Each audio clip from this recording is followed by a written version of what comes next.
8% off your first order.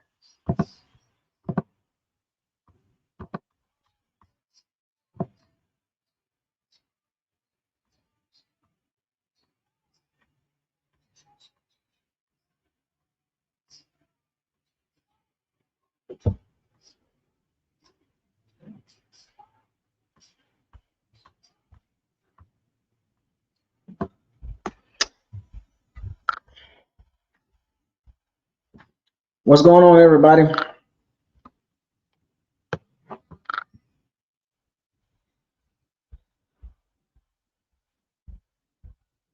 Welcome to Buckles Locker. Subscribe to the channel, like the channel, share all the new videos. Don't forget to hit the notification bell icon to notify you all new videos that's posted on this channel.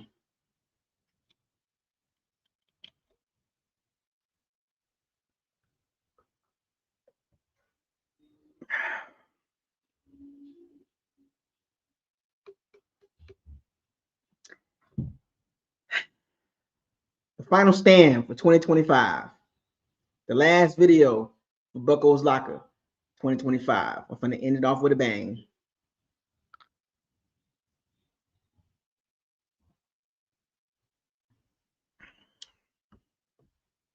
Let's get this thing going, man. I ain't gonna take too much of y'all time.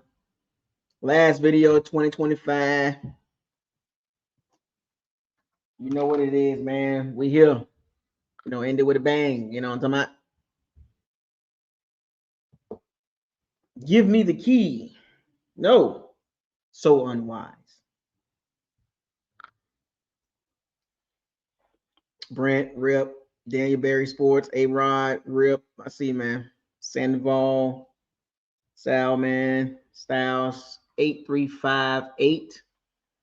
What it do? What the business is? Word on the street. Yeah. You know what I'm talking about? Water. It does the body good. No liquor.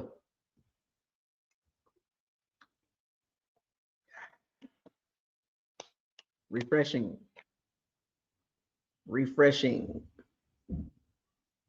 Callaway Blue. Y'all know where to get this at. Brandon, what's up, man?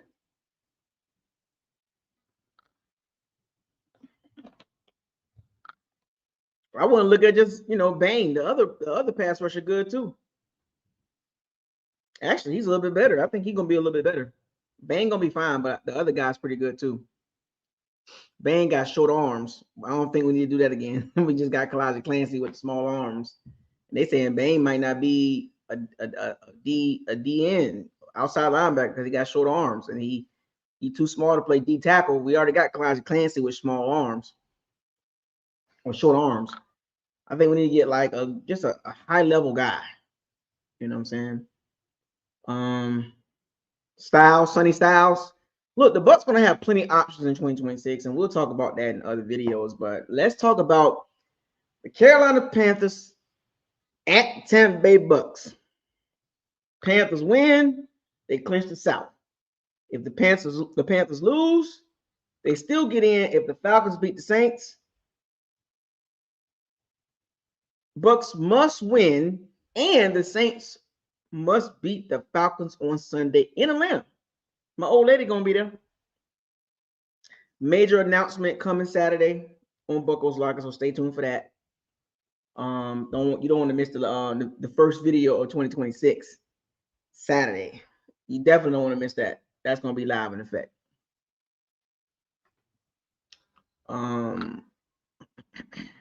Yeah, Gator bait Matt. I'm okay with either way. I'm not tripping. I want us to win, but also I kind of want us to get a top 10 pick. I think if the Bucs lose, I think they'll be at 12 because of the strength of I think schedule. I think we'll be tied with a few teams, but based on common opponents, I think we'll have the better strength. I think the highest we can go is 10. It's either 10 or between 10 and 12 is the highest we can go. You know what I'm saying? I think that's the highest we can go. It's either 10, 11, or 12. I got to emphasize this, folks.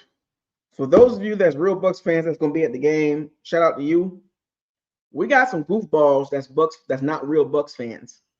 I'm not gonna call his name out and the other people that's a part of this quote unquote Bucs fan base selling your tickets and all that. Look, if you're a real Bucs fan, you sell your tickets, whatever. Okay, but some of these people on social media are not real Bucs fans.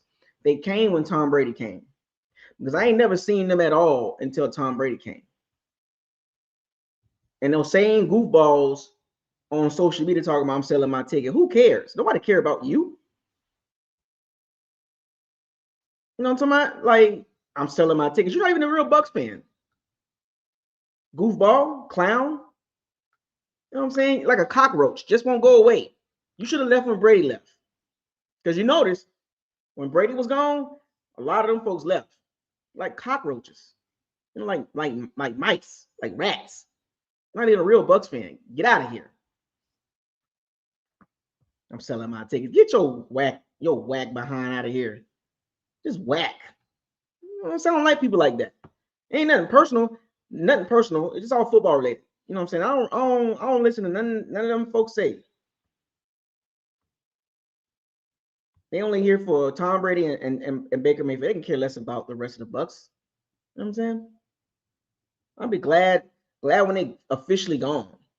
Anyway, I must emphasize the atmosphere, the intensity, the desperation, the rivalry, divisional game. It's big. So if you can make it to the game, please try to get out there, tailgate, have a good time, or get out there and have some fun. You know what I'm saying? I get it. It's been a disappointing season, but don't get it misconstrued because we've had worse seasons than this. You know what I'm saying? We've had worse seasons than this. Y'all forget about the Shiano days. Lovie Smith. You know what I'm saying? Like, come on. Ray Perkins. Sam Weish. Dort Cutter. I mean, come on. We don't have a glorifying history behind coaches. I mean, Todd Bowles is not the best coach, and he's not the worst coach. You know what I'm saying? I'm a Bucs fan through thick and thin. No matter how people feel about Buckles Locker, what they can never do is question. What I can say about some them goofballs, some bandwagon guys, them Brady boys and them Baker boys and all that, Baker Bros and Brady Bunch, those individuals. One thing they cannot say about this guy, he ain't no Bucs fan. Check the tape. Facts over feelings. And anybody, and I know y'all know I'm a real Buc fan. We might have our disagreements and all that, but I go to the games. I don't even live in the city no more, and I go to the games. So don't give me that crap. You know what I'm saying?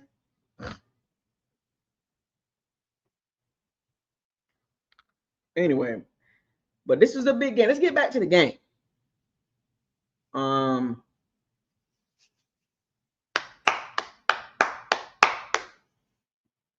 You know. but Jameis.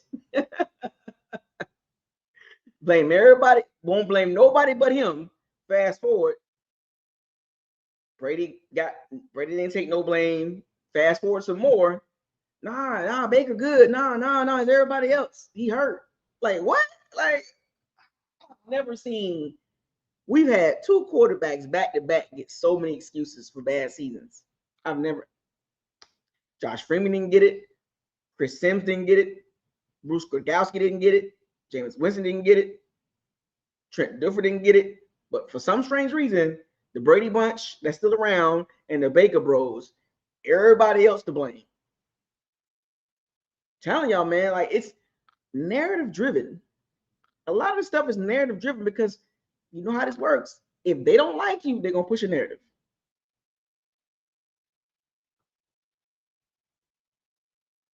You know what I'm saying?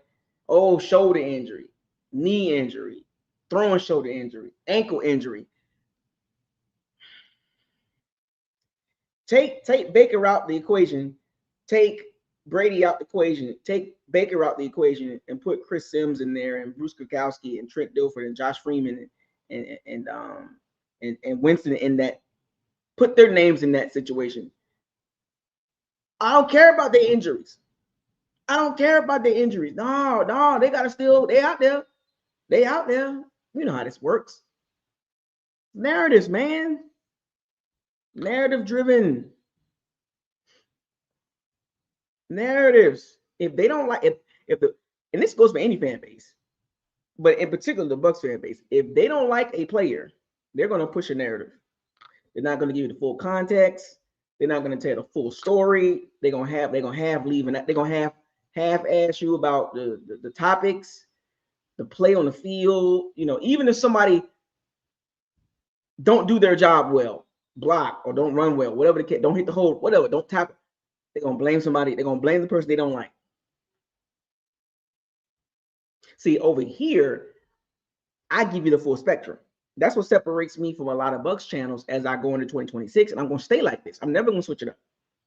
I'm never gonna let this channel be a narrative-driven channel for one particular player or go against them or for them.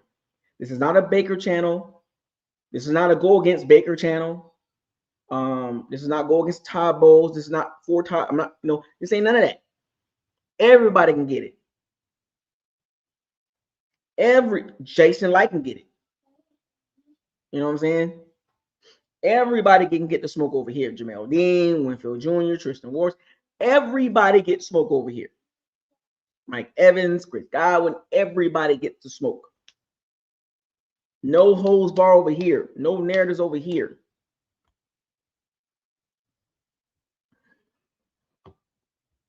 But the mindset for the Bucs going into this game, Baker said it.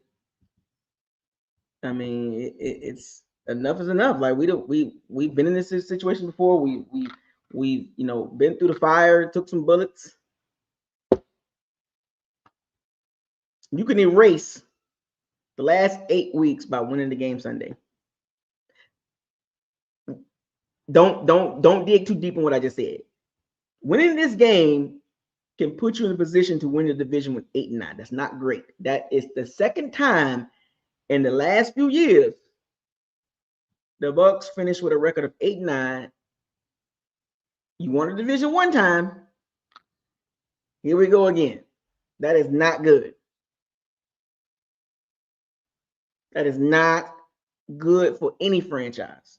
To win your division below 500 says a lot about you and the organization in that division, despite the talent, because this division has talent. I can name several guys on the Bucs, Falcons, Saints, and the Panthers. This is talent-wise, there's some talent.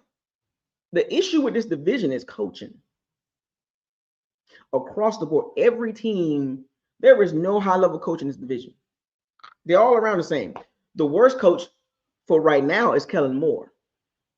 Then there's a three-way race for third, second, and first place. So for everybody that's jumping on Todd Bowles, take a look at the rest of the division.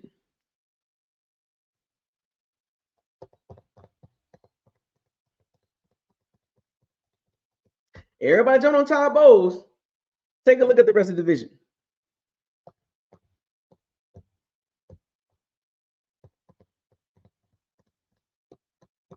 Let that sink in. Raheem Morris, Dave Canales, and people be trying to hype up Dave Canales like he was a really good offensive coach. He never was. Some of the Bucs fans think he was a really good offensive coach. Like what? Anyway, that's another story. But this division is bad, especially at head coach. And Bowles is probably by default the best one.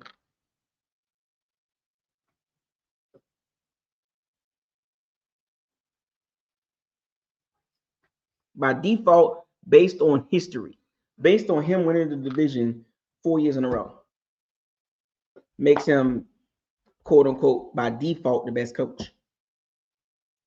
But like I told y'all, based on what I've seen, hashtag, which I tell you, there is not a huge separation between none of these teams. Bucs, Falcons, Panthers, very close to each other. Saints are not too far behind, but they in the booster. You know what I'm saying? And they coming. I still don't believe in Tyler Show.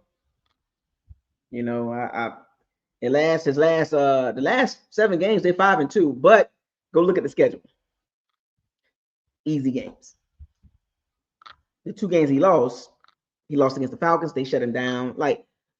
But it's good for a rookie to look good against bad teams because that's what you want. But once they get tape on you and your tendencies, did you know the Saints are 5-2 the last 7 games? The Bucs are 1-6. Tyler Shaw has been the best quarterback in the last 7 games.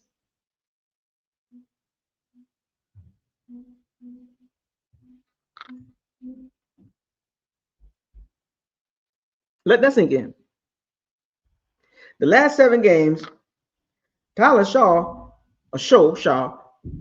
has been the best quarterback in the division. A 25-year-old rookie, 26-year-old rookie. That should tell you everything you need to know about the rest of the division quarterback. Kirk Cousins being the oldest. And of course, you got Bryce Young. I'm not a fan of him. And also you got Baker Mayfield, which he's not terrible, but the fact that you get now played by rookies, I don't want to hear anything else about Baker Mayfield being MVP, top 5 quarterback, top 10 quarterback, top 15 quarterback. I don't believe it. I've seen enough of Baker Mayfield. High floor, low ceiling. And what you got right now, this is the ceiling.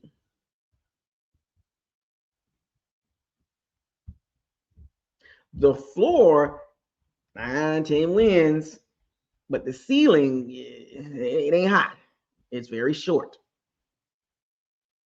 Now, if Baker was like 26, it's different. But be 30, might be 31 next year. So at this point, okay, rah, moxie. We can upgrade from Baker Mayfield if we have the opportunity. If the Bucs have an opportunity to upgrade, they need to do it.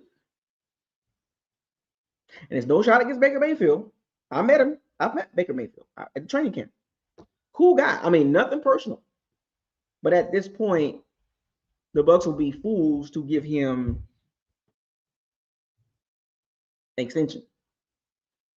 Nothing should be said about it. I don't even care if you start our next season 5-1. You don't fork out an extension until the end of next year. 32-year-old next year. So yeah, no, you can't fork out that type of money for a 32-year-old mediocre quarterback. He came in 2016, 2017?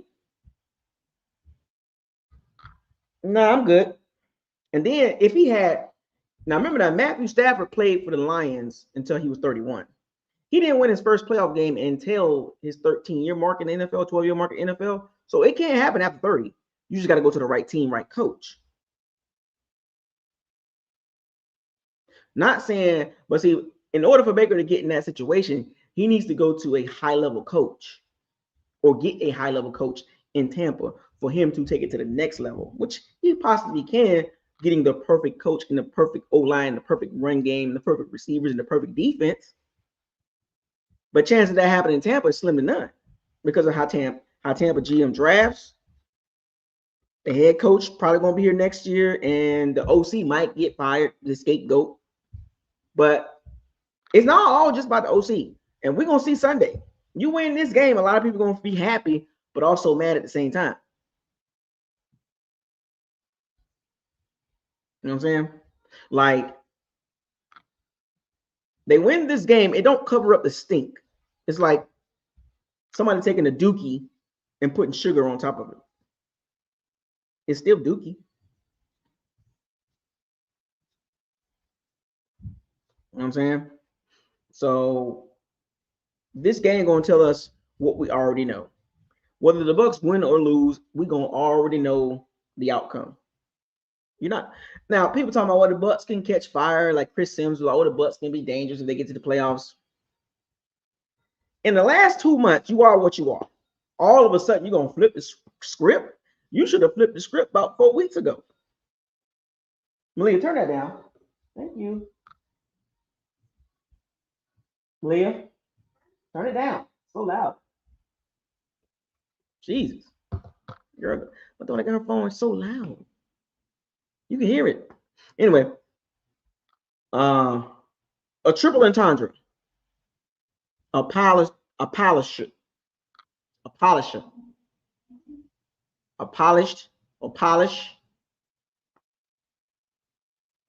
The flow still gonna be doo-doo, even though you polish it.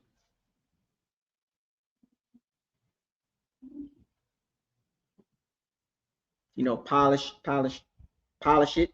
You know what I'm saying? Excuse my language, but you know, a triple entendre. You know, but this win, because remember I told y'all I have the Bucs still winning the division. Now, even though it's gotten tough, I got the Bucs still winning the division by the grace of the football gods. The Falcons sugar honey iced tea the bed in Atlanta. Possibility over probability is what I'm hoping for. And the hashtag for today is hope. Hope is an intangible word that has no physical meaning behind it. It's it's a feeling, it's a thought that's embedded in that's created in your brain. I hope the Bucs win the division and go against San Francisco or Seattle or the Rams in Tampa. And I hope they catch fire and beat them in Tampa and go on the road to Seattle or, you know, San Francisco or Chicago and beat them. I hope they get to the NFC Championship underdog. Everybody wrote them off. 8-9. 8-9 team gets to the NFC Championship.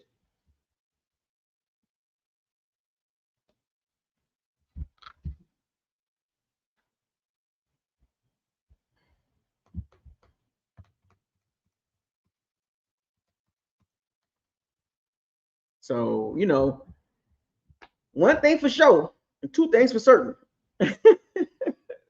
What's been done is what's been done. You can't go back and change what the Bucs have done in the beginning of the season. Wins over Texans, Seahawks, and the 49ers. And at this point, they will get dog walk, boat race by all three teams. Let that sink in. How you gonna beat three teams early in the season? I'm gonna get back to this Saturday game. How you gonna beat three teams in the season early in the season? All three teams are in the playoffs, and 95% of the fan base will pick those teams over their team right now. How many will take the Bucs over Seattle, San Francisco, Rams, Texans?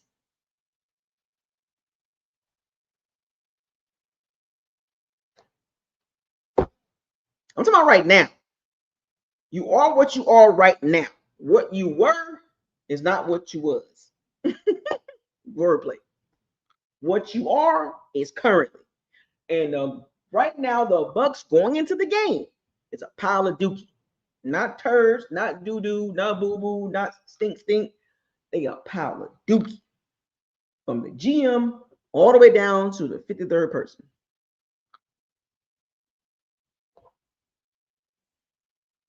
A pile of dookie. Everybody included. Oh, wait till the Bucs get healthy. What have you been healthy for the last 3 weeks? You've gotten all these weapons back, and you're still a pile of dookie. The Bucs can't control nothing on Sunday. Focus on Saturday.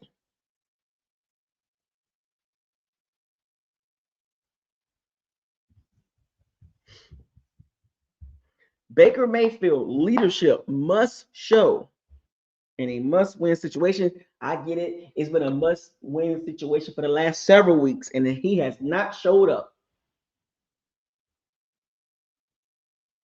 Every time he turned the ball over. I think the Bucs are 1-7 when he turned the ball over.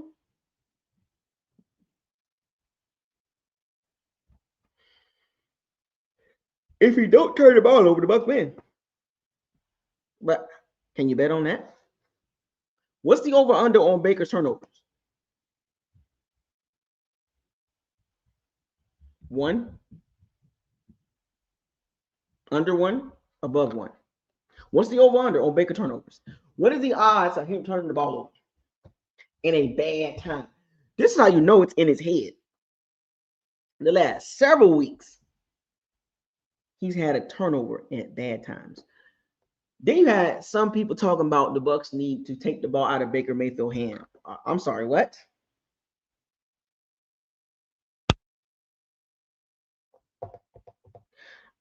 Take the ball out of Baker Mayfield's hands and run the ball, put the ball in Bucky's hands and Rashad White's hands and let the O-line do his job and run the ball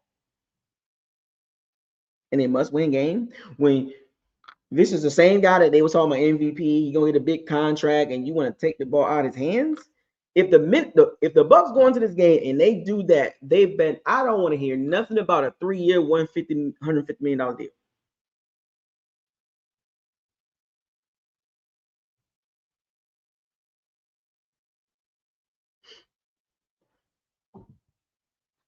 If they take the ball out of remember against the Panthers, they ran the ball over 30 times. They were scared to throw the ball down the field. They took one shot or maybe 2 shots. Omeka caught one 40-yard ball. And that was at the end of the game, towards the end. So even Bo said it. History shows we run the ball very well against the Panthers and we beat them. So a couple weeks ago, that was an anomaly. So the Bucs are going to run the ball again over 30 times? Take the ball out of Baker Mayfield's hand because he hurt. He got a hurt throwing shoulder. He got a bad knee. He got a bad non-throwing shoulder. AC joint, all this stuff. If the real question is, if he's all banged up, then why didn't he sit down? And why he didn't let Teddy Two Gloves play so he can get healthy? So you mean to tell me he hurt his non-throwing shoulder, the AC joint that's going to need surgery. Then he hurt his throwing shoulder. So why is he playing? Because he don't want Teddy Bridgewater to come in and do good. He did it in Cleveland.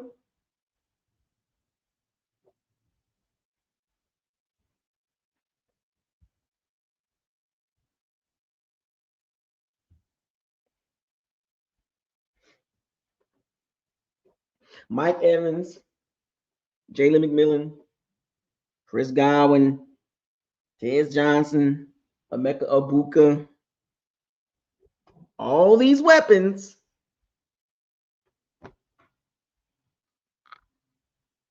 What are we going to do? Put up or shut up. And here's the thing about it. The Panthers will not be afraid of the Bucs at all. As a matter of fact, they're going to be more confident than the Bucs. Let me tell you the possibility over probability. There's a possibility that the Bucs can lose this game. The probability is about 50-50. The probability that the Bucs are going to come out strong is very high.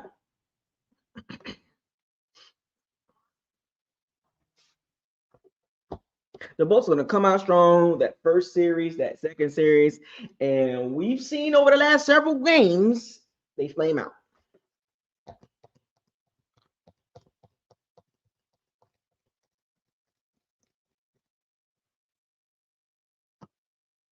I'm just saying.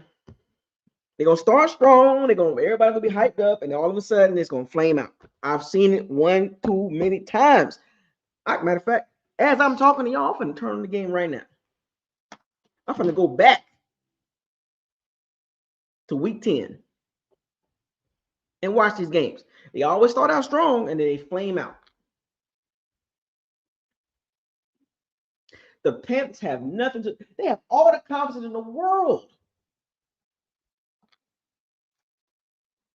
They're not even supposed to be here. The minute the Bucs go 3 and out, they're in trouble. If they can't sustain no drives and put up touchdowns, not field goals, they're done. Mark my words. We've seen this since week 10. If they ain't scoring touchdowns, they cooked.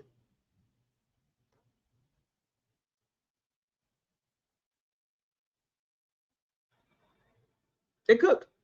I'm gonna keep it real with y'all. If they first drive of the game need to be a touchdown. Straight up. First drive of the game need to be a touchdown. Do you hear me? First 2 drives. But the chances of that happening is extremely low based on the Bucs. And then the thing about the Bucs offense going into this game, it's nothing they can do now at this point. They can't put in nothing new. You've seen it. The Bucs flame out so bad. They flame out so bad after the first drive. They had several weeks to implement something new, something fresh, and they didn't do it.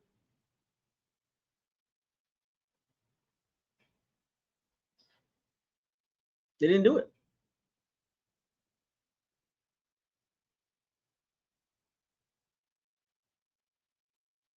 It's almost like the Bucs stuck like Chuck offensively. And we got to get the weapons involved. Sir, Josh Grizzard is not going to all of a sudden change the playbook for one game. If he was to do that, that would be malpractice. He got to go with what he got to go with. He got to trust his he got to trust his play call abilities, and it hasn't been great with him.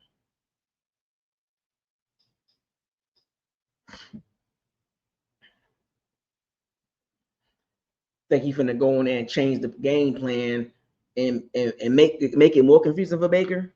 Don't be surprised Baker just turned the ball around, like. Here's the question. I'm gonna get to the next subject. As far as Bucs mindset, this is the mindset segment. What's the mindset for the Bucs offensively? Run heavy, pass heavy, or balanced?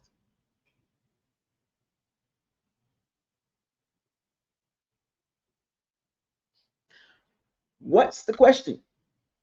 What is the philosophy? You know, you do your shifting in your motion offense and all that.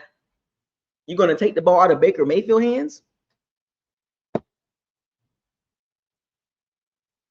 Because you don't trust. If you can't trust your quarterback to make the right play, then he don't need to be out there. I'm going to say it like that. Offensively, the mindset going into this game, if Josh Grizzard cannot trust Baker Mayfield, what are we doing? We might as well run the ball 40 times. Bills a 30-13 loss. I'm watching the Bucs versus the Bills. I'm starting with this game as I talk to y'all.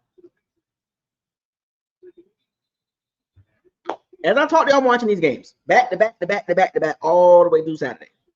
I'm trying to find something to hang my hat on. The Bills game offensively, they was moving the ball. It was defense terrible. Can't be backyarding your way through a victory in this game. It's too late for the backyard play. The backyard play, that was week 1, 2, 3, 4, 5, 6, 7, 8. The backyard improvising, scrambling around Baker Mayfield, that's over with. Mopar Bucks. There will be no Yamo be there scrambling around. Oh my gosh, 20-yard runs. We don't care.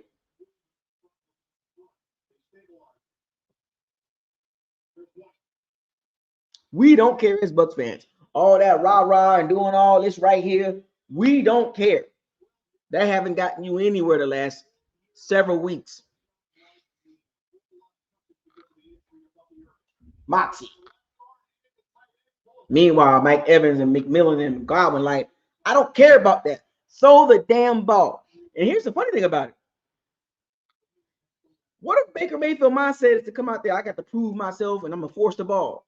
Mike, Jack, J.C. Horn, Ransom, and Morg, Trayvon Morg is going to be all.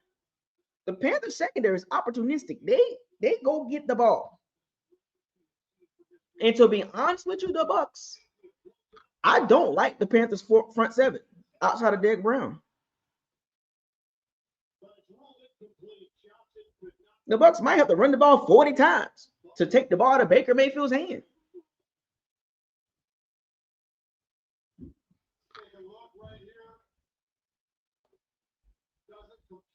How does this team respond to pressure?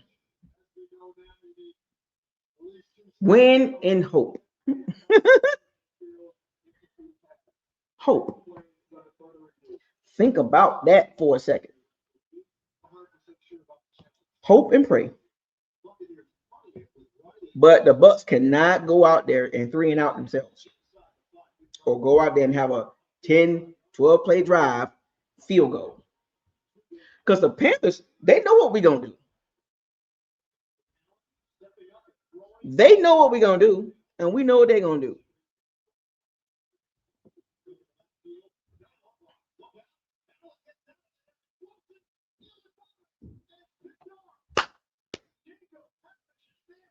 Panthers, motivation and threats. Next topic.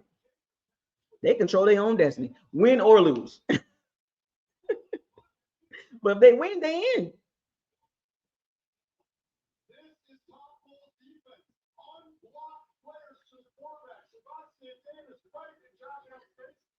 Is the Panthers going to come in this game confident? I think they will.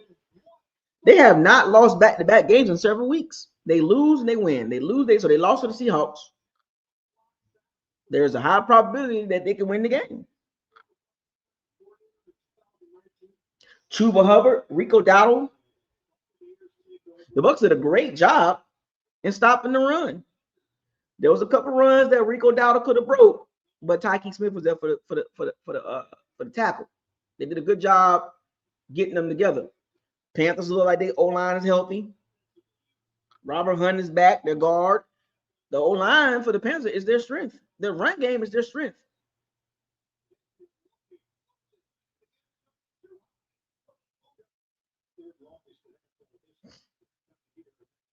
Tech McMillan, he's a problem. Jalen Coker, whatever his name is, yeah. Can Bryce Young and his escapability cause the Todd Bowles a problem? Yes. There will be Bryce Young escapability is going to be huge this game.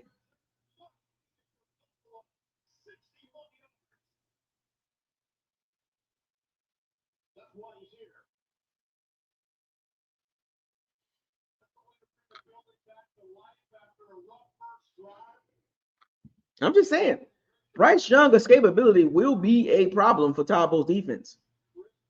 You got to break down on Bryce Young. Like, the Bucs are in a whirlwind right now when it comes to the Panthers. They don't know what they're going to do with the Panthers. To be honest with you, I don't even know, are they going to be really prepared? I don't even know if Todd Bowles, he's made this clear. I've done what I could do. He can't change his defense up. It's too late for that.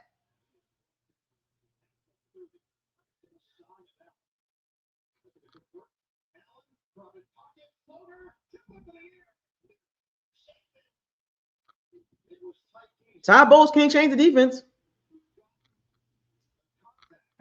His defense already complicated.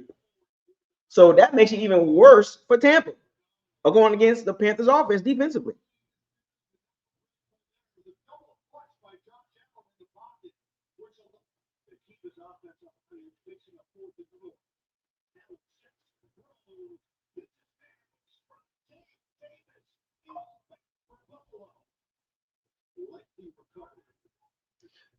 The Panthers are playing with house money.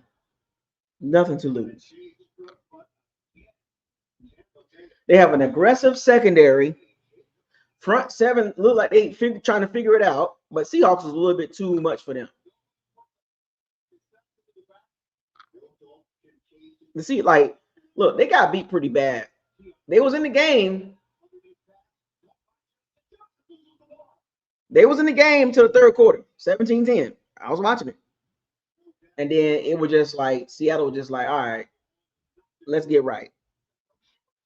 And it's not, ain't no shame to lose to the Seahawks right now. Seahawks is a battering ram. Their defense is hyper aggressive. Why didn't Jason Light go get DeMarcus Lawrence?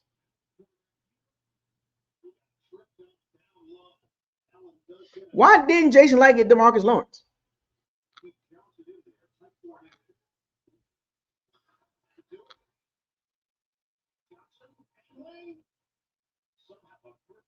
I'm just saying. The Bucs are 1-7 the last 8 games. They have been a bottom 5 team in the NFL the last 8 games. The Bucs look like a team that should be picking 1, 2, or 3, or 4, or 5 right now. Now you're going against the Carolina Panthers team that wasn't even supposed to have 8 wins. Canales has slowly kind of got this team going in the right direction, and we're going in the wrong direction. This was supposed to be another year for the Bucs going up.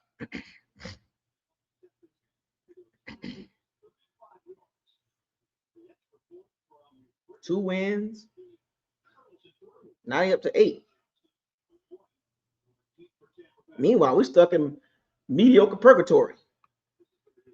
So Carolina defense is aggressive. They're gonna be aggressive, and they're going. And that secondary going. Mike Jack, look, they got 2 cornerbacks. I know Jason Horn. He give up some weird plays and some weird penalties, but I just hope Baker Mayfield don't turn that ball over. And here's the funny thing about that part. Let me get back to the recent topic. Baker might play so conservative this game. He might play so conservative this game because he's scared to turn the ball over.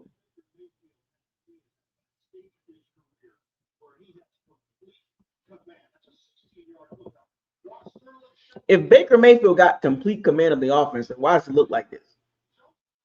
That's what one of the commentators said about Baker. Baker Mayfield has complete command of the offense. What? Key matchups. Next topic. That will decide the game. Mike Evans against the Panthers secondary. Will the Panthers go all out and say, J.C. Horn, you got Mike Evans all day?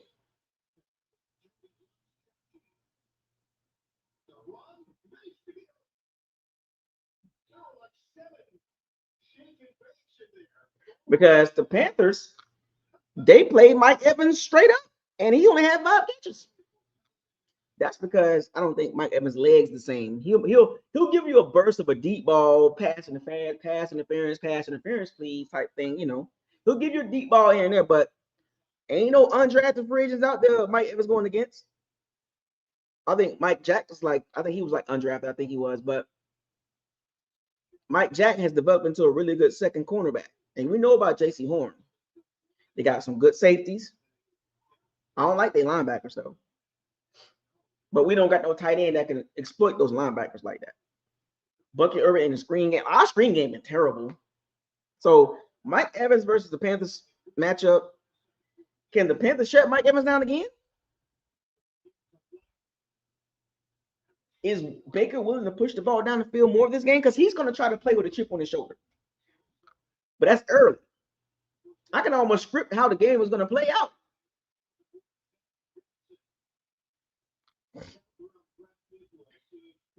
Jalen McMillan, X factor, or key matchup. Look at the X factor. Key matchup. Jalen McMillan, impact. I need him to be more impactful. Bucs O-line versus Panthers pass rush. Panthers ain't got much of a pass rush. They was getting back there a little bit. Teams know how Baker Mayfield like to run. You take them little creases, and they be faking Baker Mayfield now.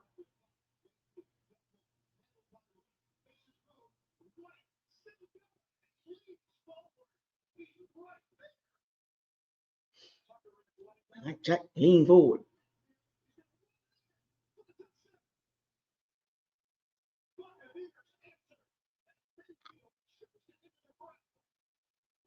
Bucs O-line, Tristan Wirfs back.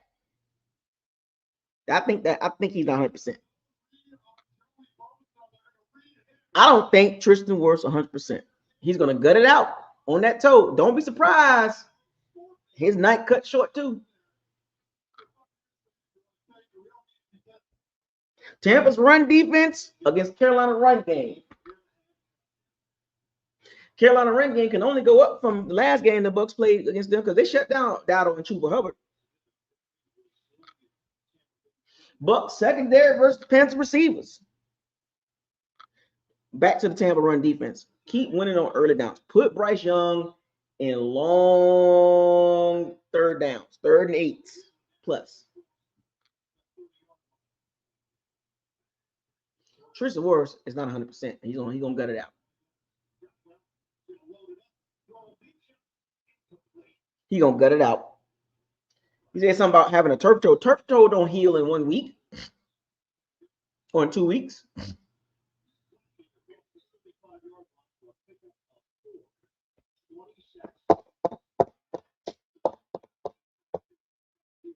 The Bucs secondary must not give up explosive plays to Tech McMillan and Jalen Coker and Xavier Legette and Trimmel and and whoever the tight end is and screen. Like, do not give up any explosive plays. The Bucs have a knack for giving up explosive plays, and it's annoying.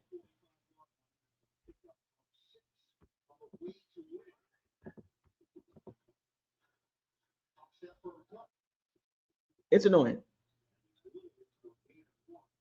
Stop giving up explosive plays.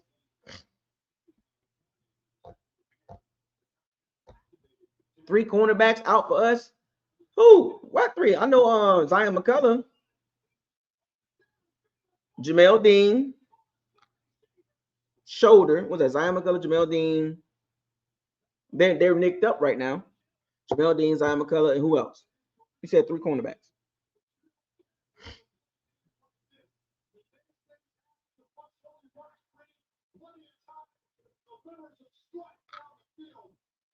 I don't have no confidence in our secondary.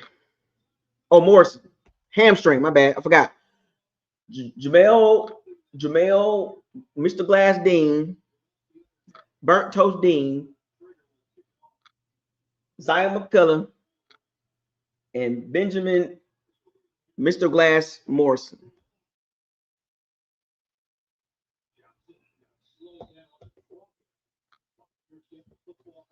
If the Bucs are out, if they are out 3 corners, Bryce Young might have 400 yards.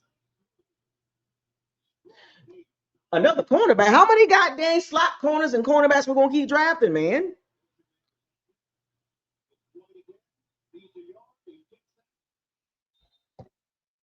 If Benjamin Morrison is out and Jamel Dean don't play and Zion McCullough don't play, then guess what? Because if Dean gonna play, he gonna get hurt.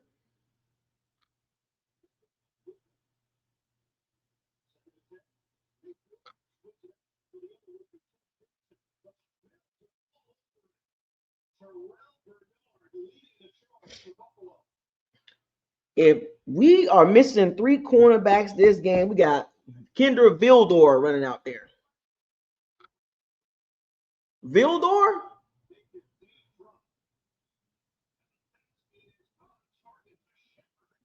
Vildor?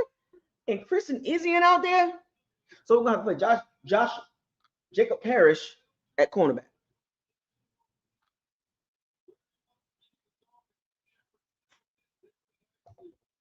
Anyway, next topic. X Factor for Tampa Bay. Rachaad White, Bucky Irvin. Chris Godwin, 3rd downs. Sean Tucker with his runs. I think Sean Tucker need to have a big game. Levante David, go out with a bang. Diaby, get some slacks. Winfield Jr., make a big play.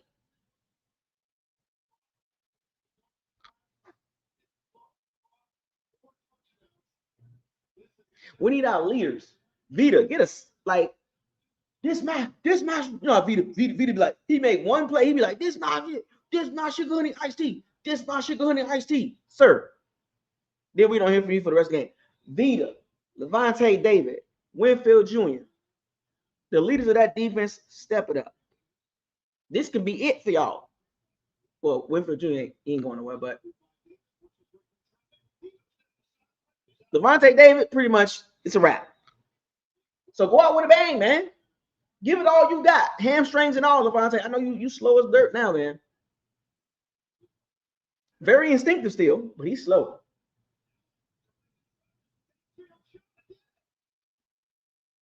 He's slow. Super slow.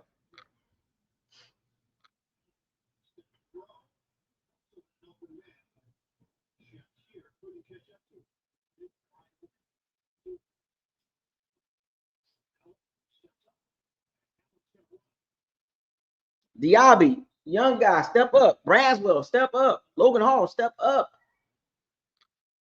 Sack that quarterback. Sack that quarterback.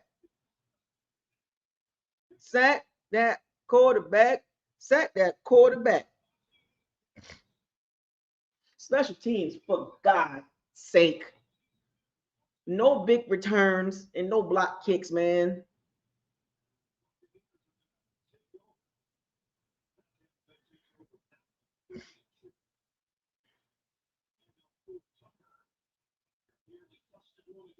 Special teams, just give me one good game with no big returns. Also, X Factor, interior O-line, Graham Barden, Michael Jordan, Freeney, step it up.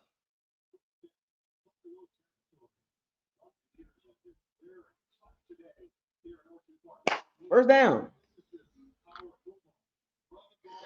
Missing assignments. Know your keys. Read your keys.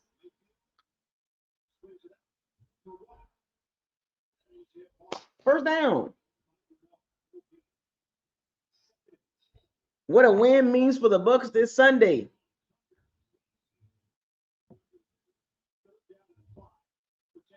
Keeps playoff hopes alive. It keeps playoff hope alive. It sends the season to Sunday with everything riding against the Saints at Falcons. And also momentum heading into the playoffs potentially if the Saints beat the Falcons. And then it just lets the Bucs know, hey, we made it to the playoffs. It reinforces, hey, we're still a decent team.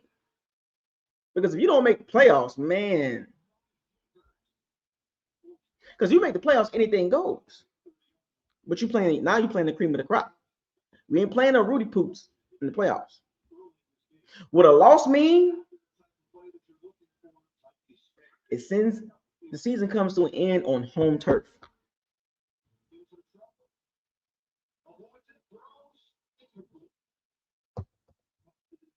Reflections,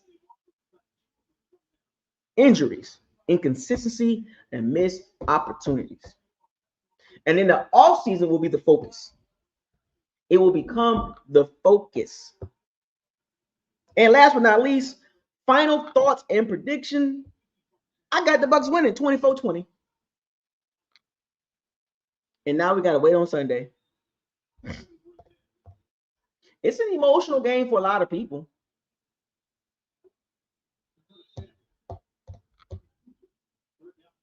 Send a message to the Bucs fans heading into the new year. I'm watching the Bills game. The Bucs are slow.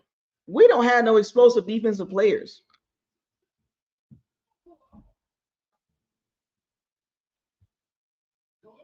Heading into the new year, Bucs fans, I want y'all to think about this. Saturday, the first game of the Bucs new year.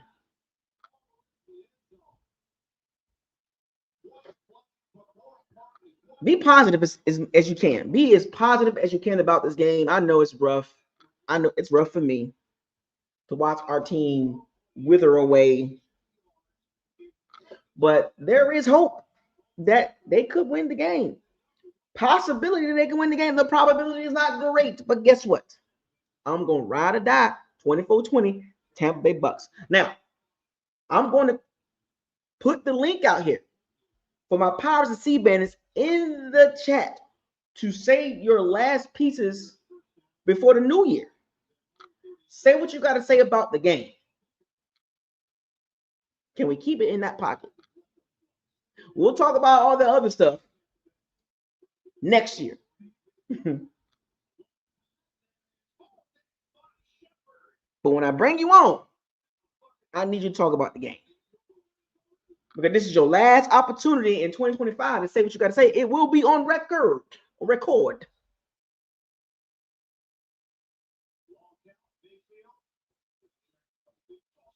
Because we got to go into the new year with some positivity, something about the Bucs, something positive to say. There's been a lot of negativity. There's been a lot of bad things being said. I've been saying some things. But can we end it on a good note? I get it. The Bucs roster don't look great. People are defending Jason Light. They're blaming Todd Bowles. Some people are, blaming Jason Light, defending Todd Bowles, or the vice versa. Blaming Todd Bowles for not developing players and letting Jason Light off the hook. Doesn't matter. If you look at the Atlanta Falcons draft class in 2024 and 2025, they completely changed their defense. And particularly last year, or this past draft. Go look at the Atlanta Falcons draft class in 2025. First 4 rounds, they hit 2 pass rushers in the first round, a safety in the third round, and a really good slot corner in the 4th round. All 4 are starters. Jason Light, I need you to do something like that. Maybe trade back into the first round and do another first round pick. Give up the 2027 first round pick to go back in 2026 first round to get another pass rusher or a pass rusher linebacker combo. Pass rusher linebacker combo. You got to do something. Take a 3rd round pick, go get a big safety.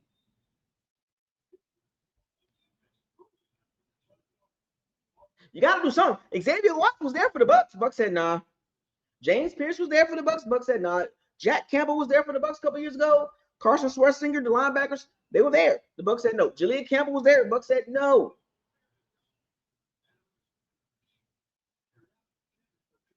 But this draft, and we'll get into that, but I don't want to get into a tangent, but let me put the link out there so y'all come on in and say what you got to say.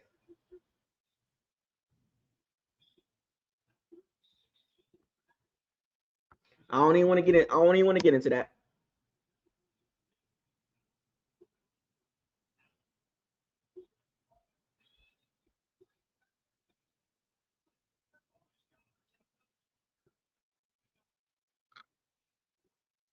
The link is in the chat.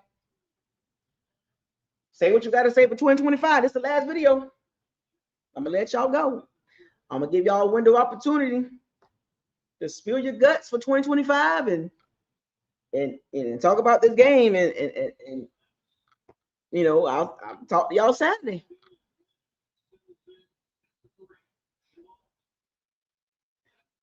Stephen Pryor, exactly. Yep, they got 3 players as rookies. Impact. Watts, 5 interceptions. Pierce, 8.5 sacks. Walker, 5.5 sacks. And they lead all rookies in those categories. Atlanta's future defensively, Orohu, Brandon Dorless on the D-line in 2024 draft. They drafted both of those guys on the D-line in 2024. Their defense is set up with 6 young players, and they all are good.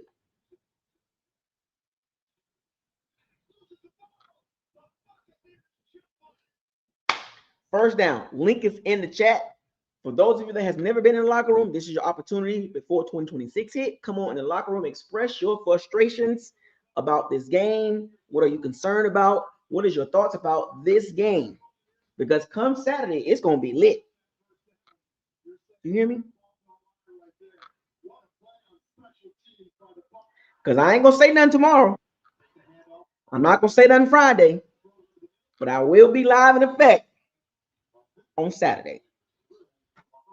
First down, 4:30. Be there, be square. What's happening, man? First down. We got somebody in here. ALG335. What's happening with you, man? You chose to be the first one to kick it off. The link is in the chat. Feel free to click on it. I will bring you on. Don't get scared now.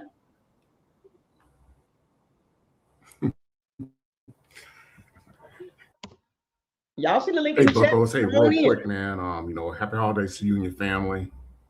Happy holidays to you. And, hey, real quick. I was going to say this. I've always been a Todd Bowles, defender, if you will, on the sidelines. but I think that this is a do or die game for him. It's a do or die game for Gazard. It's a do or die game for Jason Light, because the thing of it is that this team has been built so haphazardly over the past several years, where we weren't really taking care of our needs in regards to a pass rusher, in regards to getting a solid secondary, more importantly, the trenches, like you always talk about, right? Mm-hmm. So, I think right now, hey, it's either put up or shut up at this point. And I'm watching this through rose-colored glasses. Man, I'm hoping a 2017 win, but hey, let the cards fall where they may after Saturday afternoon. That's all I gotta say. Yeah, man, it's a tough situation to be in. To be honest with you, it's out of our hands. Like, even if we play good and we win, like we don't control our destiny. Well, that's the problem, and that's the problem. We could have sewn this up 3 weeks ago, but we didn't. So it's like, hey, you gotta play the hands that you dealt with for this week, and now we're worrying about having other folks lose to be able to go ahead and get into the show. So, yeah, I love Levante David. I always admire our receiving core, but at the end of the day, though, we've lost a step. We have, and it's painfully obvious, and we just need to retool for next year. I hope Mike, will get himself healthy, but man, like I said in the chat on Sunday, man, you was talking about how there's a lot of tread on them tires. Well, them tires are bald, and if you run over a Santa spur, they're gonna pop. So, so, right, man, that's all I got for you. And hey, thanks for letting me in. I'll holler at you. Oh, no problem, man. Shout out to you've been around for a while, so happy holidays to you, man. Happy New Year to you. Beat us Saturday, man. We out there. All right, we got next up we got Big Buck. I'm going down the list. Hey, what's up? This is gonna be quick, man. I think in a perfect scenario, we can see the Bucs play a complete game, every phase, offense, defense, and special teams. In a perfect game is what we're gonna see, but they're not gonna win. They're gonna keep rolling. The thing's gonna keep rolling for the fourth week. Baker gonna end the game on a turnover. Oh. Happy New Year's. Bucs lose 27-20. I'm being positive by saying they're gonna play a complete game, though. I just can't. I'm sorry. What tells you in the last four? Matter of fact, the last two games. What tell you or give you any confidence to say that they're gonna win? But the messed up thing is, though, you said something that was funny. You said Monday night that Atlanta was gonna win against LA, and I said the crazy thing is, I said it too because LA didn't have nothing to play for. But then I told my homeboy, he a Falcons fans. He said, "Nah, bro, we need to lose Sunday so they can get rid of Raheem." So, in a perfect world, if they run the ball and run play action, they can just don't turn the ball over. They can win, and the Saints will shock everybody and beat the Falcons because they're known for doing that at the end of the year against the Falcons. So, but I'm not too confident. I want Bain Jr. as the Bucs' top pick. I'm gonna holler at y'all. Y'all have a good y'all stay safe out there tonight if y'all go out. Happy New Year's. Happy New Year's to you, Big Bucks. One of my OGs, man. He tried to keep it positive as he can. He's just keeping it real from what he's basically telling y'all what he's seen the last several weeks. He like, yeah, they're gonna play well, decent, whatever, but it's not gonna be enough. You know what I'm saying? To be honest with you, I don't even want to see the Bucs play the game. I wish they were out of the playoffs because it's gonna be painful to watch. They gave us a full 30 slot too, a terrible slot on Saturday. Sage, man. Yo, What's happening with you? I think no matter what happens, it's a win-win for the Bucs. Get in the playoff and lose, keep Todd Bowles. Don't get in the playoffs. We're gonna have a top 10 pick. And we need top end players like you was talking about. So either get in and the fans are gonna be happy or lose and get a good pick. It doesn't really matter at this point because I didn't want us to be in this position at the beginning of the year. I thought this was a year that we could be slotted for the playoffs by week 14, week 13. And now that we're not here, it's just like, what does it matter at this point? They're not going to win a Super Bowl. So they either win and get in, or they just keep losing and get a good draft pick. So either way, I'm happy. But who is there really to draft, you know? Right. But I think the Bucs are going to win this game, and then somehow the Saints are going to win in the Bucs, and it's going to be Moxie, Baker, Mayfield in the playoffs. So, and then once we get, that's the one that's going to hurt. But To get yeah, embarrassed right. at home. Whoever we That would be play. worse than winning the game, to be honest with you. Yeah. That would be worse. That would be worse beating the Panthers. Like beating the Panthers and getting in and getting embarrassed at home by the Seahawks, 49ers, or the Rams. That would be total embarrassment. Yeah. Like, why did we even get in?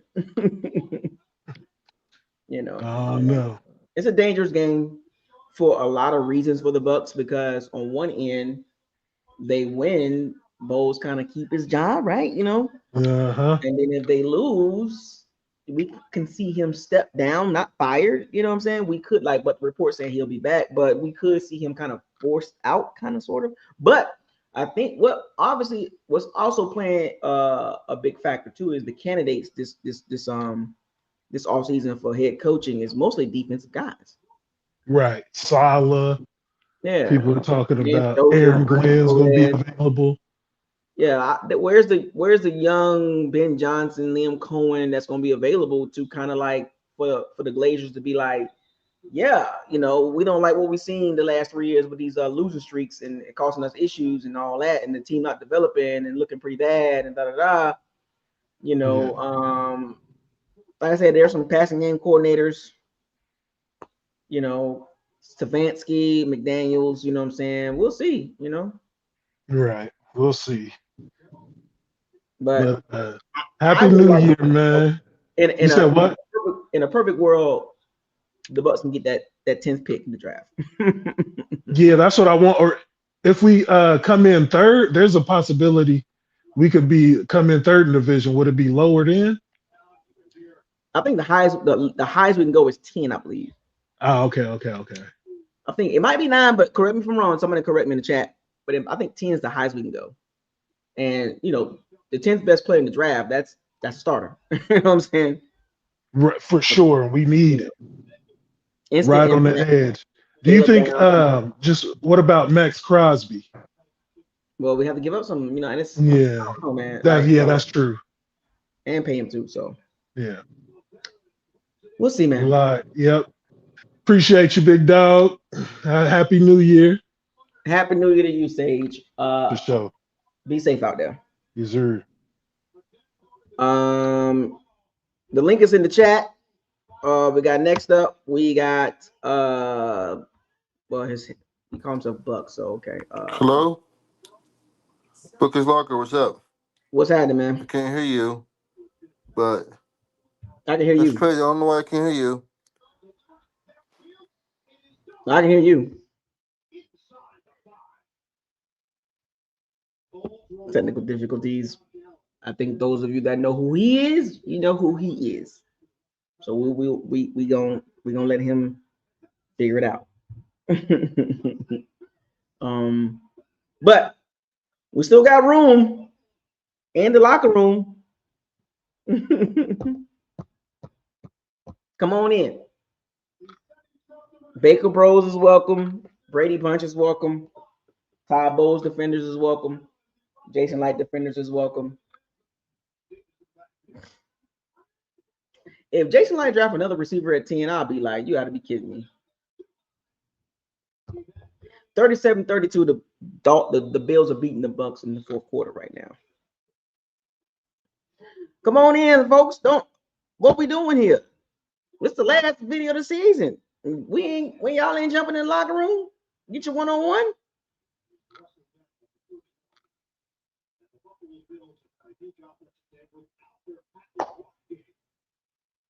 But I'll keep it going though. Baker Mayfield, man.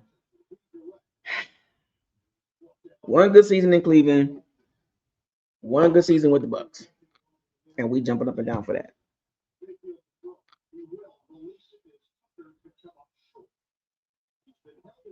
I mean, you know what I mean? Like I said, man, people actually thought Baker Mayfield was going to be the franchise guy for the next 5 to 10 years.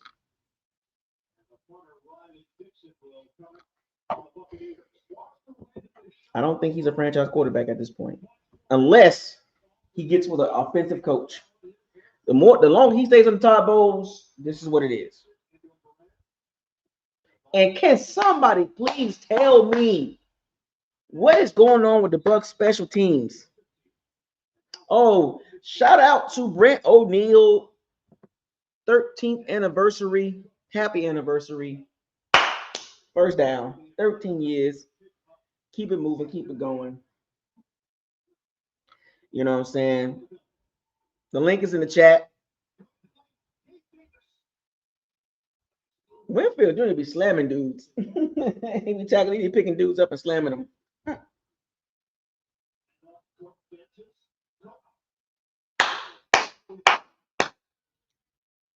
We got a few more minutes, man. Anybody else want to come on in and we need some speed on defense, bro. We need some speed and explosive. Nick Umawawe,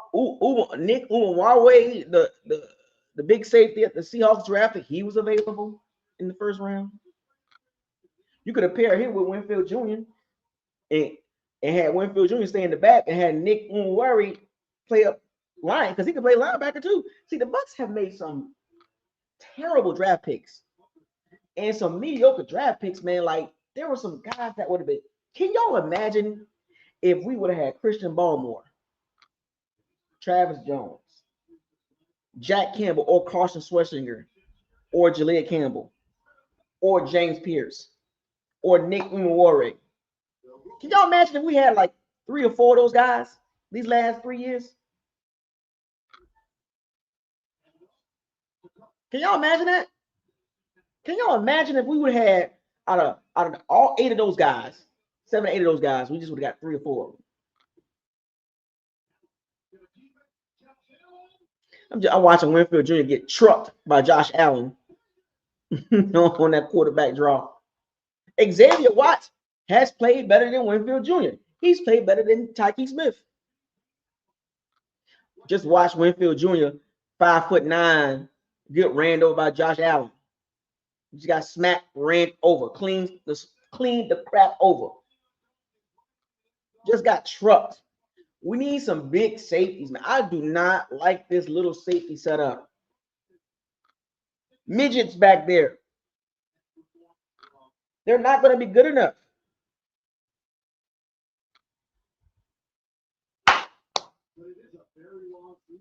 I just gave y'all several guys that the Bucs could have drafted, and the Bucs said no. Cooper DeJean, Quinton Mitchell. The Bucs said absolutely not.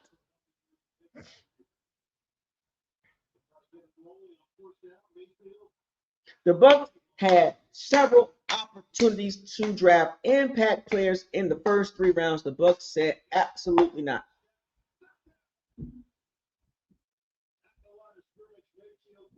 Let me give you guys a list again. Christian Barmore, Travis Jones, Jermaine Johnson, Will McDonald,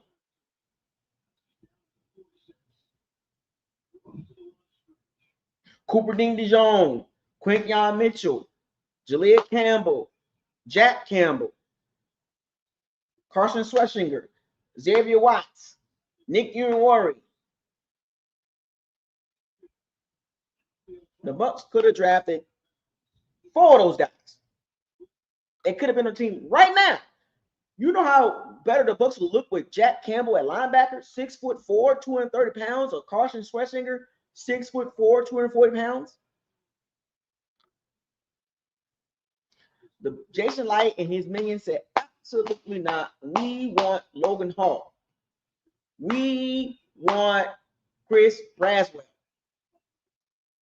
We want T-Rex Kalijah Clancy. We want David Walker. We want Elijah Roberts in the 4th and 5th round. We don't want no high-end guys in the front 7. We good with Vita, Anthony Nelson, Yaya Diaby. You could have drafted a true center. You said absolutely not to Zach Frazier and Jackson Powers Johnson. We're going to just move Graham Barton to center. What? That has been an absolute disaster. I don't care. Oh, he ain't got the guards next to him. Damn.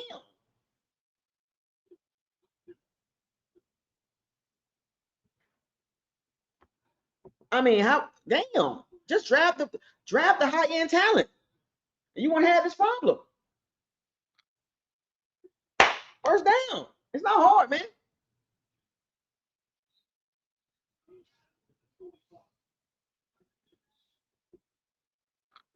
Can you hang your hat on anybody on defense?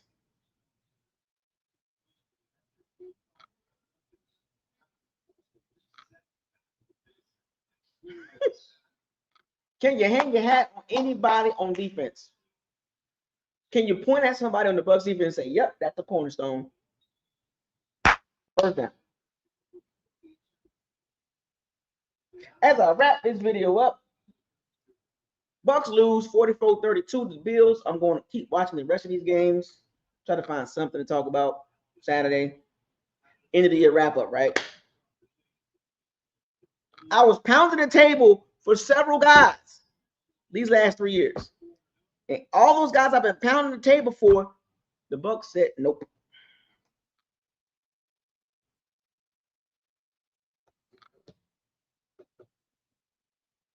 Been pounding the table for key guys. The Bucs said, nah, we good. We're going to run it back with these guys. Everybody crying about linebackers. Guess what? We had 3 opportunities to get high-end linebackers, and the Bucs said no. So I don't want to hear the crying at all. Could have got a better tight end than K. Dotton. Bucs said no. Jason Light said no. I want K. Dotton. I don't want Trey McBride. I'm not letting that go at all. I'm not letting those linebackers go. I'm not going to let y'all live that down. I'm going to keep bringing it up. I'm going to keep throwing it up in your face so y'all can see how terrible Jason Light has been in certain rounds of the draft. You had an opportunity to draft Cooper Dean DeJong, and you said absolutely not.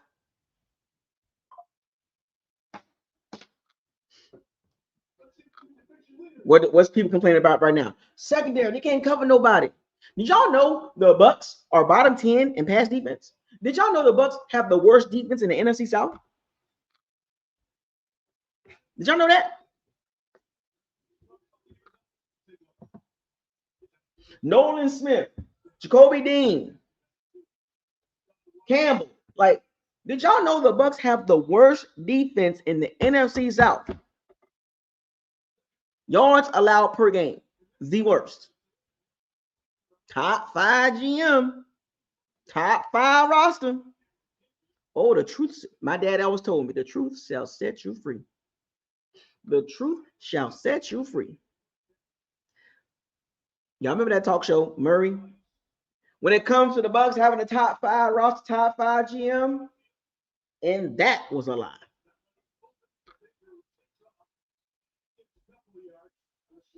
You didn't sign Josh Sweat. You didn't sign DeMarcus Lawrence. You didn't sign Leonard Floyd. What's going on here, man? Top 5 GM, top 5 roster, top 5 quarterback, top 5 running game, top 5 O-line, top 5 receiving group.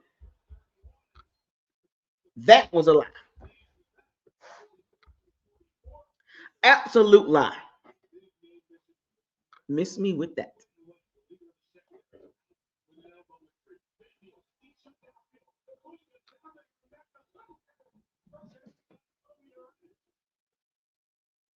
Benjamin Morris, second round pick. Yeah, he really liked that. He should have been a first round pick. What has Benjamin Morris showed you that he should have been a first round pick? Jacob Parrish should have been a first round pick.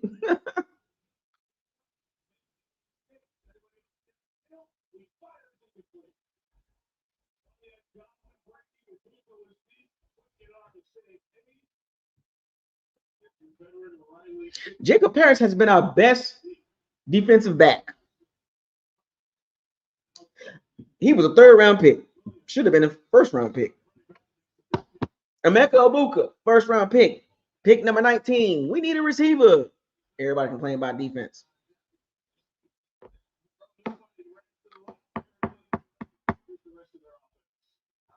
Has Benjamin Morrison playing like a top 10 pick, a first round pick? I don't care about what the report said, or he was injured. He would have been a first round pick. I don't care about none of that. I'm talking about what he has done on the field. He was benched for poor play. And then there was reports that Tyke Smith was kind of benched.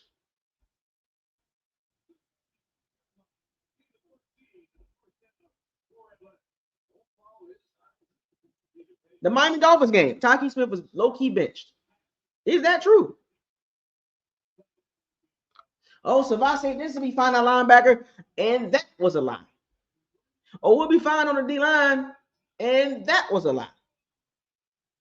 We drafted 2 guys in the secondary in the second and third round. We good now. What? Brad's going to have a breakout season per Todd Bowles, and that was a lie. Yaya Diaby's going to be a double-digit sack guy, and that was a lie. Kalijah Clancy going to take it up a notch. He got hurt. We have nothing to hang our hat on right now. All Yaya Diaby do is bull rush.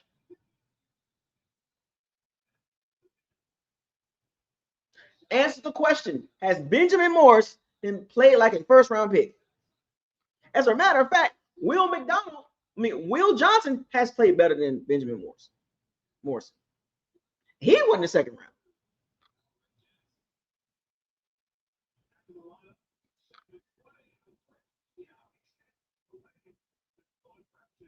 Will Johnson has played better than Benjamin Morrison.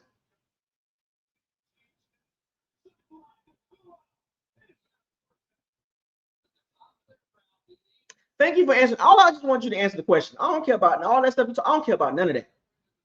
I'm talking about right now. From what you've seen this season, I can give a rat's booty what he did in Notre Dame.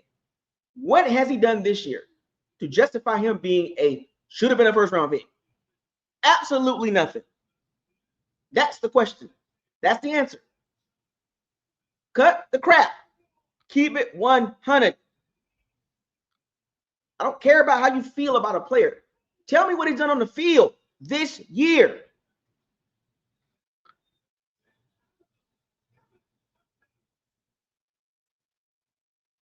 What has he done this year to justify his draft potential? Absolutely nothing. Well, look at this. The more you know, the more you understand things, how our people get drafted. Benjamin Morrison's dad and Todd Bowles are friends. They played together in Washington.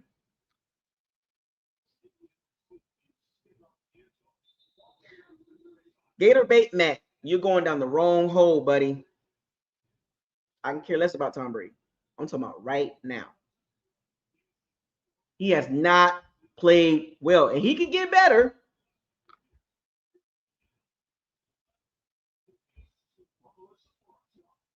Benjamin Morrison can get better. He can become a better player. Absolutely. But I'm talking about right now. Because guess what? He will be a starter next year. He will be a starter next year because Jamel Dean, he will not be a starter. He will not be on the Bucs next year based on what has transpired. And Benjamin Morrison is injury prone, just like Jamel Dean. What has he done now? You still haven't answered that question. You keep going back in the past. I don't care. What have you done? Jamel Dean will not be on the team next year based on what has transpired next year. So guess what, Matt? You will have a full season of Benjamin Morrison next year. But right now, he has not played well.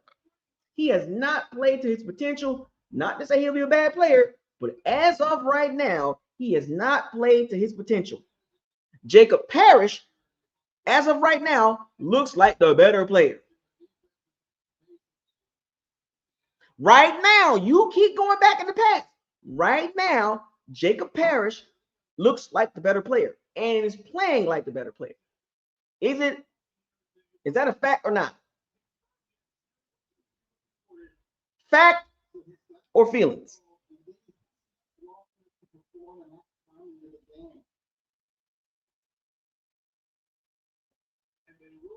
Because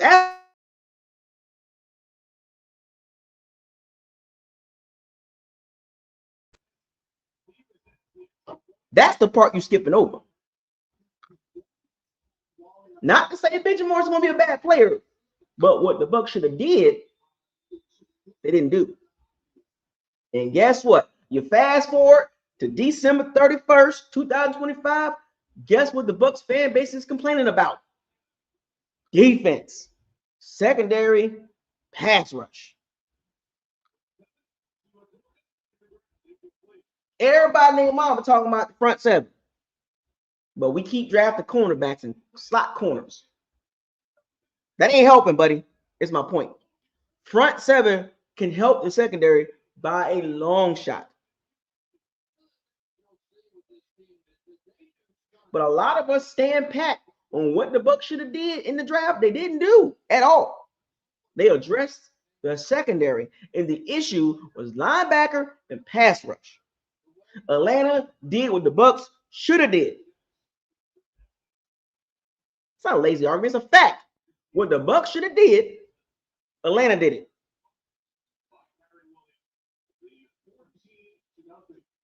Address the front seven, not the back four or back five. Atlanta did it, and they went from bottom 5 in sacks to number 2 in sacks. I bet you wouldn't be complaining if the Bucs was number 2 in the NFL in sacks, Matt. You wouldn't be complaining about that if the Bucs went from mediocre in sacks to number 2 in sacks. You wouldn't be complaining about that if the Bucs would have drafted 2 defensive linemen in the first round and they doing really good. You wouldn't be complaining about that, would you? You wouldn't be complaining about that. Been screaming for the trenches for the last several years, and you know you needed a linebacker, and you did not do it. And now, what's your complaint about the Bucs, Matt? I'm not trying to single you out. We're just talking football. What's the biggest problem, Matt, defensively? Huh? Come on, Matt. We're talking football. It's the last video of the season. We're talking football. What is the issue you have with the Bucs defense right now? Don't say secondary. Because it ain't secondary, is it?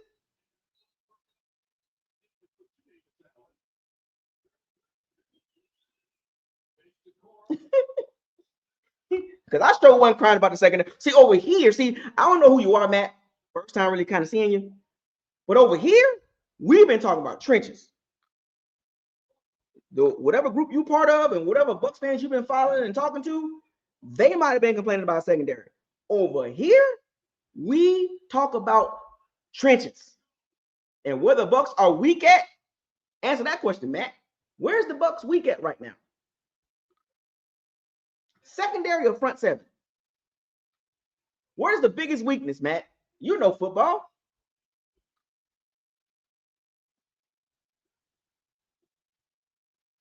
You know football, Matt. I know you do. Because none of this is a lazy argument. This is facts over feelings. There's no lazy arguments over here. See, we're not the other channels and Twitter pages and all that. We don't do lazy stuff over here. We keep it 100. We give you full context. What's the biggest issue, Matt? Pass rush front seven or secondary?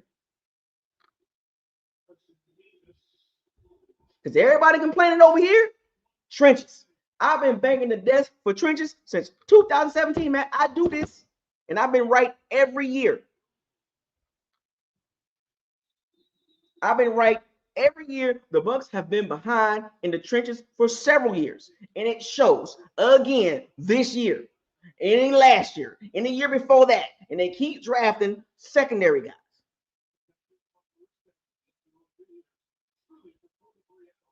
They keep drafting cornerbacks, nickel, Taki Smith, Jacob Parrish, Benjamin Morris. Like, what's going on here? Hello? Now everybody complaining about, oh, the linebackers, Devontae Dennis and Devontae Davis. Oh, what's going on? Vita's not, we got no sack guy.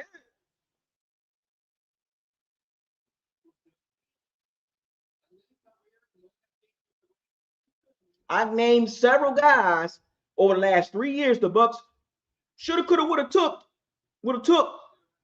looked a lot better than what they look now.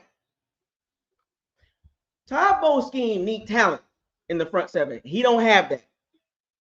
You can convince yourself that the Bucs defense is not bad, but Todd Bowles' front seven don't have high-end talent, and you know it. You know it, Matt. You know it. Because I bet you if the Bucs had some good, young, fresh guys in that front seven, you would not be talking about Todd Bowles' defense. Absolutely not. As a matter of fact, we can go to the back. We can go to the back five. If the Bucs had a better safety combo, a bigger safety combo, you wouldn't be complaining. If we had a Justin Hamilton type guy, or Nick Uware or Xavier Watts, you wouldn't be complaining. You'd be like, yeah, we got one. But you can't hang your hat on nobody right now. Defensively. Who are you gonna hang your hat on? Benjamin Morrison?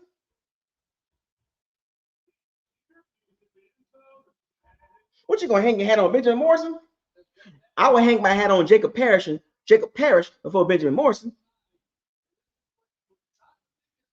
We ain't got nobody aggressive in the front seven. Zero aggression in the front seven. There is, in my Sal voice, there is no dogs on that front seven.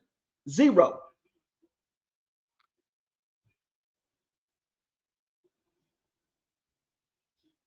Yaya Diaby is the closest dog that we got in that front seven with a mean streak. Everybody else soft as cotton. We need some good linebackers and some good pass rushers and good D linemen. Point blank, period. I can care less about the Benjamin Morrisons. I can care less about Benjamin Morrison type picks or the Graham Bartons. We got some decent players, some mediocre players, and some Jags on defense. We got guys starting on our defense that's a punching above their weight class.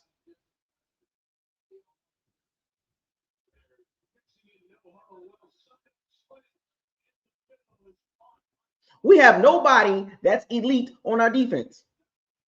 As a matter of fact, can anybody that ask me? But we gonna leave Matt alone. We're not getting on Matt, but we're just picking on. We're not picking on Matt. We're just trying to dive deeper.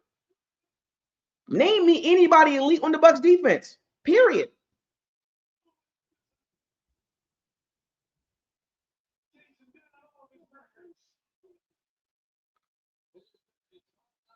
Because everybody I see, when the Bucs fans talk about the Bucs defense, we complain about secondary, we complain about the linebackers, and we complain about the defensive linemen, we complain about the outside linebackers. So where is the elite guys? Where is the elite guys Jason Light has drafted since 2020? Outside of Winfield Jr., who had 2 good seasons defensively. I'm not talking about Tristan Ward. I'm talking about defensively. Where is the dogs?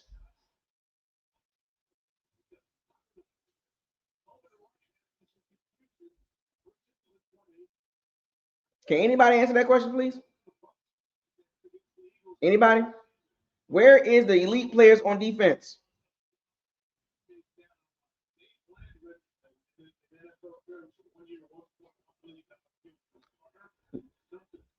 Where is the dogs on defense? Where is that? Oh, that guy right there.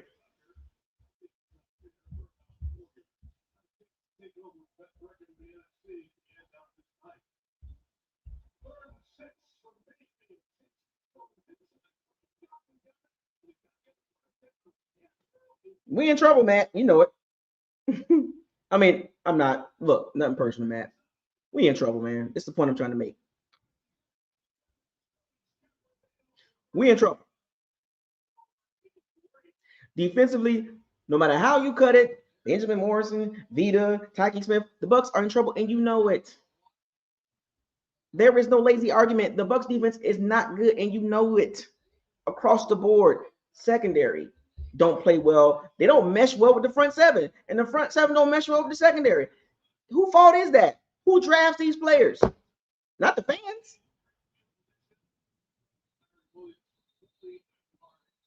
The fans don't draft these players. You need to be asking these questions to Jason Light and his minions and his area scouts. Don't ask Isaiah. Don't ask Bucko's Locker, because I'm going to tell you what I see. I'm going to tell you what's happening. I'm going to tell you what's happening. Ain't no need for me to get mad. We on the same boat. We on the same boat, Matt. Trust me. We on the same team. We're rooting for the same team. What I see, they weak at front seven. I can care less about Benjamin Morrison, Tyke Smith, Winfield Jr., and there's nothing personal against those guys. Those guys are not my concern. Until they address the front seven, the issues are going to continue to keep happening.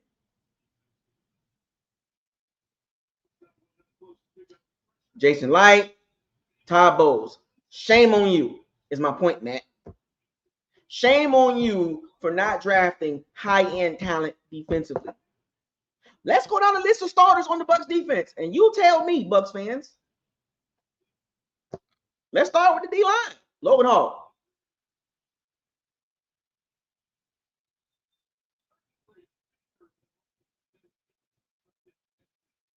Anthony Nelson. Braswell. Joe Tryon-Stoinka. Savase Dennis. Kalijah Clancy. Solid at best. At best. And he's small to be playing D lineman. He's small for a D lineman with short arms on top of that.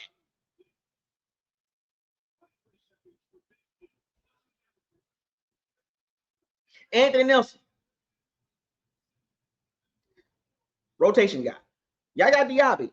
Not an edge one. He's an edge 2, edge 3 rotational guy. Chris Braswell. See where I'm going at? I'm naming all the young guys pretty much.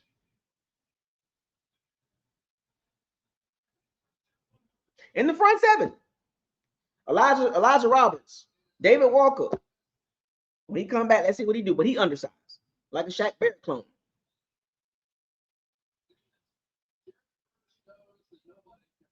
You see what I'm naming? You see what I'm naming? You see what I'm naming? When you miss on a draft pick, Bucs fans, you set that position back 2 or 3 years because you got to play catch up now. Instead of going to the position that you need to get addressed, you got to go back and double up. You got to double up when you miss.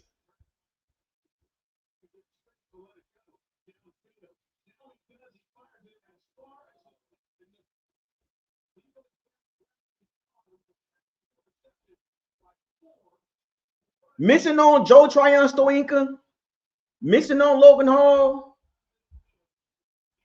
missing on Braswell. You got to play catch up.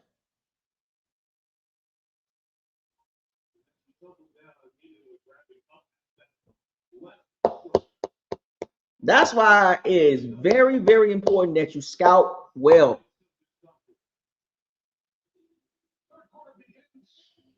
Nobody's perfect, but when there's an opportunity to draft better talent, you do it. Because when you miss, you get the results you get now with the Bucs defense. Bucs fans.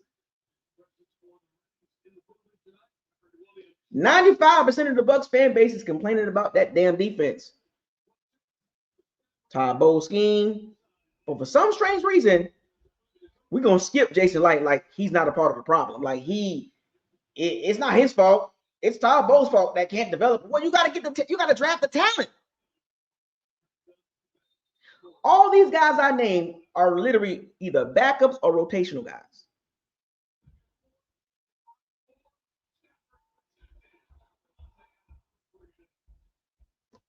It is what it is, Matt. Bucs fans.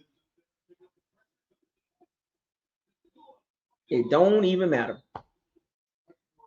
GM, head coach, got to be in sync. They got to work hand in hand. And they have not done a great job in recent history. Getting that defense together, they have not done a great job. And you know it. Bucs fans, you know it. Because a lot of you are complaining about who? Everybody on defense. Until they get it right. Hopefully, they get it right in 2026. Hopefully, they go straight up front seven, rounds 1 through 7. Rounds 1 through 7, front 7. Maybe the secondary will look better if you get some good talent with high ceiling on that front 7.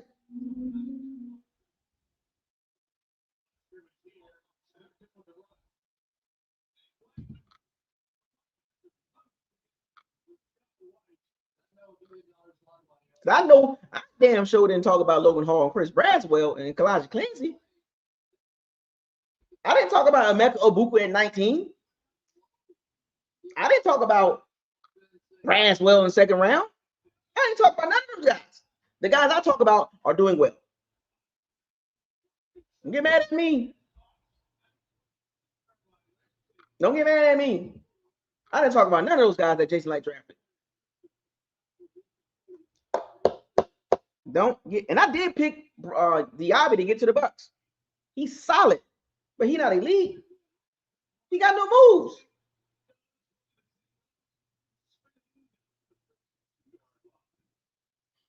You stick around, come back on when it's draft time. You're gonna see who we talk about. We've been doing this for 7 years. And everybody we talk about, for some strange reason, Jason Light goes the other way. And we all scratch our head. But anyway, Falcons win. We out. And I'm not rooting for the Falcons or the Saints.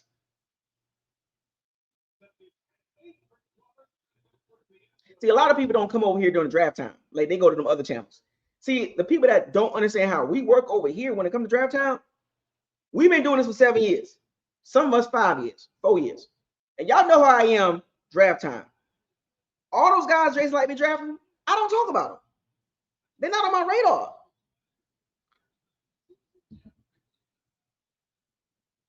Did anybody see me talk about Benjamin Morrison? Jacob Parrish in the 3rd round? Graham Barton first? Like, anybody? I know who I talk about. I know who I like. I know my type of player for this team. And for some strange reason, the Bucs go left. I go right. You think I talked about? You talk about Chris Braswell. I didn't talk about Stoinka. I didn't talk about Clancy. No offense. Stop playing with me. I really do this. I've been doing it for a long time.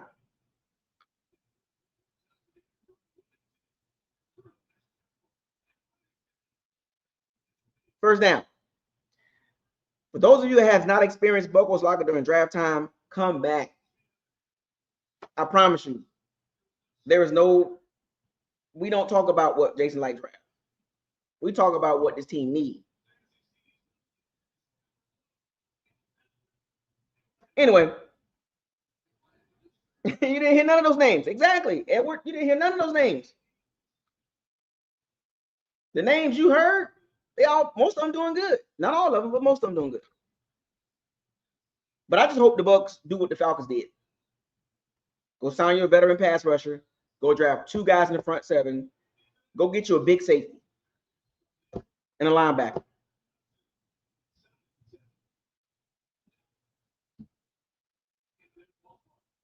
I'm going to keep pounding the table. D-line, outside linebacker. I don't want to see nothing about no tight end, no secondary, no receiver, none of that. First 4 picks. I wouldn't be mad if the first 4 picks are D-linemen and outside linebacker. First round, outside linebacker. Trade back in the first round, linebacker. 3rd round, D-lineman. 4th round, another D. Like, just keep doing it.